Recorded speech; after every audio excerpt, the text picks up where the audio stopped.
Hi, சூப்பரான காலை டிஃபனுக்கு ஒரு மணக்க மணக்க இட்லி சாம்பார் அருமையான டேஸ்ட்டில் செஞ்சுருக்காங்க. வாங்க வீடியோக்குள்ளே போகலாம். செய்யறதுக்கு நான் பாருங்கள், இதால் சின்ன கப்பாக தான் இருக்குது. ரொம்பவும் அதிகமாக பருப்பு போட்டால் நல்லா இருக்காது. அதனால் இந்த சின்ன கப்பால் ஒரு கப் அளவுக்கு சாம்பார் பருப்பு போட்டுக்கிறேன். அதே அளவு பாசிப்பருப்பு பாருங்கள், ஒரு முக்கால் டப்பு தான் சேர்த்துருக்கேன். இதே மாதிரி சேர்த்து நம்ம சாம்பார் பண்ணும்போது தான் சாம்பார் ரொம்ப சுவையாகவும் இருக்கும். இப்போ இதையும் சேர்த்துக்கிறேன். இப்போ இந்த பருப்பை நல்லா வாஷ் பண்ணி எடுத்துக்கோங்க.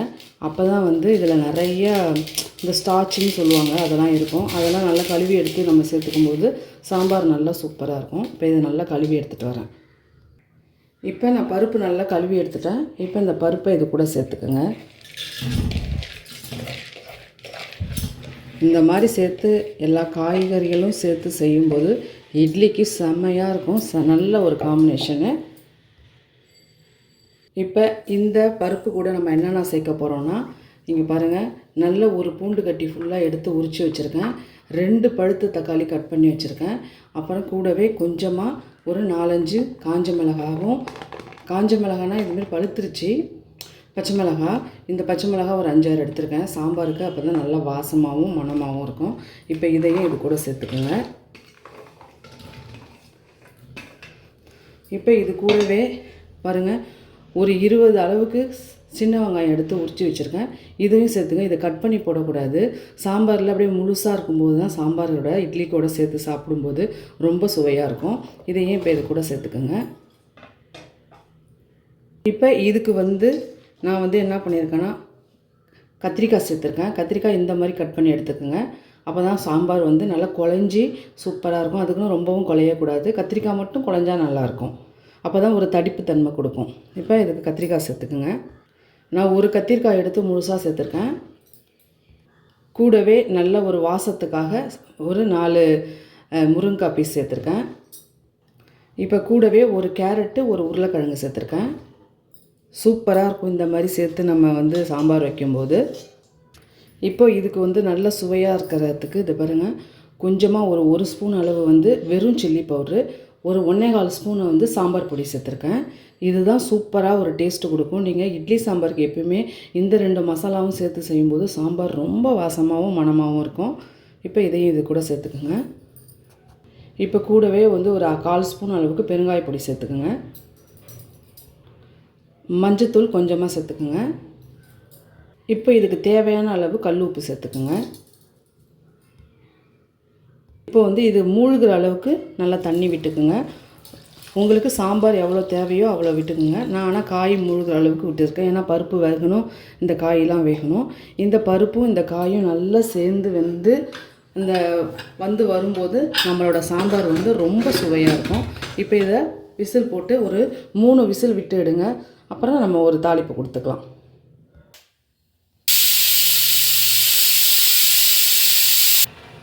பாருங்கள், இப்போ நல்லா ஒரு 3 விசில் விட்டு எடுத்துட்டேன்.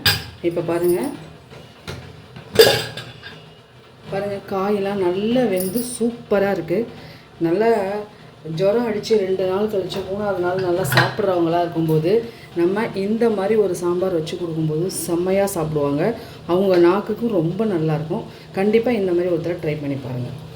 இப்போ இந்த காய் நல்லா வெந்துருச்சு. இப்போ இதுக்கு ஒரு தாளிப்பு கொடுத்துக்கலாம். இப்போ கொஞ்சமாக எண்ணெய் விட்டுக்குங்க. இது தாளிக்கிறதுக்கு தான், அதனால் கொஞ்சமாக எண்ணெய் விட்டுக்குங்க. இப்போ எண்ணெய் நல்லா காஞ்சிருச்சு. இதில் பாருங்கள், கடுகு, உளுத்தம்பருப்பு, கொஞ்சமாக சீரகம் சேர்த்துக்கிறேன். கூடவே 2 காஞ்ச மிளகா ஃப்ளேவருக்கு தான், காரத்துக்காக சேர்க்கல, ஒரு ஃப்ளேவருக்கு தான், அதனால தான் அப்படியே போட்டிருக்கேன். கொஞ்சமாக கருவேப்பிலை சேர்த்துக்கோங்க. வாசமாகவும் இருக்கும், நல்லாவும் இருக்கும். இந்த மாதிரி கொழுந்து கருவேப்பிலெலாம் இருந்ததுன்னா இது அப்படியே கிள்ளி இதில் சேர்த்துக்கோங்க, இன்னும் மணமாக இருக்கும்.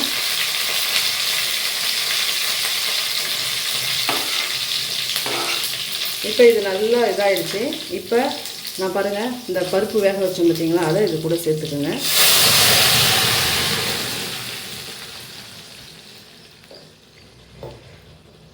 இப்போ இது கூட நான் கொஞ்சமாக தண்ணியும் சேர்த்துக்கிறேன். ஏன்னா ரொம்ப திக்னஸாக இருக்கும், அதனால் கொஞ்சம் தண்ணியும் சேர்த்துக்கிறேன். தண்ணியும் சேர்த்துக்கிட்டு நல்லா ஒரு கலரி விட்டுட்டு ஒரு கொதி வரட்டும். அப்போ தான் நம்ம இந்த சாம்பார் வந்து டேஸ்ட்டாகவும் சூப்பராகவும் இருக்கும். ஏன்னா தாளித்து விட்டோன்னா அப்படியே இறக்குனா கொஞ்சம் இதாக இருக்கும். அதனால் பாருங்கள், ஒரு கொதி வந்தோடனே இந்த சாம்பார் செம்ம டேஸ்ட்டாக இருக்குங்க இட்லிக்கு. பாருங்கள், காய் வந்து நல்லாவே வந்திருக்கு. அதுக்காக குழையவும் இல்லை. இதை பாருங்கள், உருளைக்கிழங்குலாம் நல்லா வந்திருக்கு. இந்த மாதிரி முருங்கைக்காயும் பாருங்கள், தோல் கொஞ்சம் கூட இதாகலை, ஃபுல்லாகவே இருக்குது பாருங்கள். இந்த மாதிரி நீங்கள் 3 விசில் விட்டு இந்த மாதிரி செய்யும்போது எல்லா காயோட டேஸ்ட்டும் சேர்ந்து நம்ம இட்லி சாம்பார் செம்ம டேஸ்ட்டாக இருக்கும். இப்போ இது ஒரு நிமிஷம் நல்லா கொதித்து வரட்டும். இப்போ உப்பு நீங்கள் போட்ட இதெல்லாம் கரெக்டாக இருக்கான்னு ஒரு தடவை செக் பண்ணிக்கிங்க. இப்போ சாம்பார் ரெடி ஆயிடுச்சு. இப்போ இது கூடவே கொஞ்சமாக கொத்தமல்லி இலைகளை தூவிட்டு நம்ம வந்து சூடாக நல்லா இட்லியில் பரிமாறி சாப்பிடும்போது செம்ம டேஸ்ட்டாக இருக்கும். கண்டிப்பாக இந்த மாதிரி ஒரு தடவை ட்ரை பண்ணுங்கள்.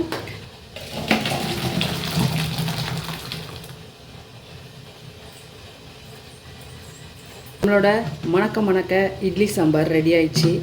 இப்போ இது கூட சூப்பராக ஒரு சூடான இட்லி வச்சு சாப்பிட்லாமா? இது கூட சாம்பார் கூட சூப்பரான ஒரு இட்லி பார்க்கலாமா? பாருங்கள், நல்லா ஆவி பறக்க சூப்பரான ஒரு இட்லி, நல்லா பஞ்சு போல் இருக்குது பாருங்கள் இட்லி.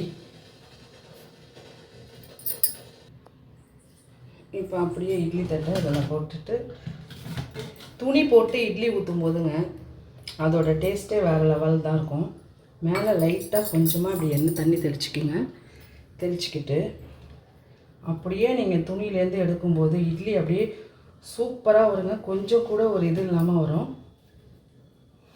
நீங்கள் இந்த மாதிரி இட்லி எப்படி செய்யறதுன்னு கேட்டீங்க, உங்களுக்கு வேணும்னா கண்டிப்பாக எனக்கு வந்து என்னோடய கமெண்ட் பாக்ஸில் கமெண்ட் பண்ணுங்கள். நான் வந்து பர்ஃபெக்டான அளவுகளோடு சொல்கிறேன் எப்படி செய்யணும்னு சொல்லிட்டு. கொஞ்சம் கூட துணியில் ஒட்டாமல் சூப்பராக வருங்க இட்லி.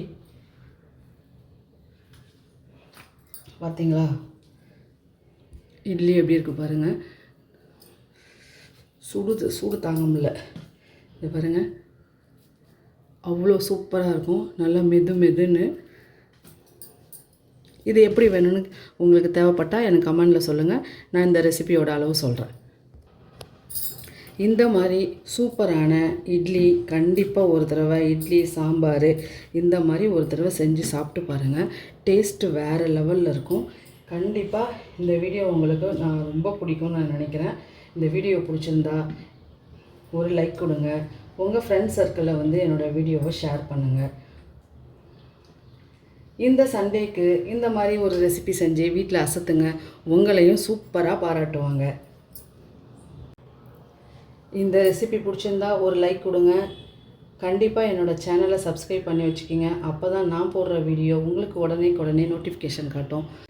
திரும்பவும் சூப்பரான ஒரு ரெசிபியோட உங்களை வந்து நான் சந்திக்கிற வரைக்கும் நன்றி, வணக்கம்.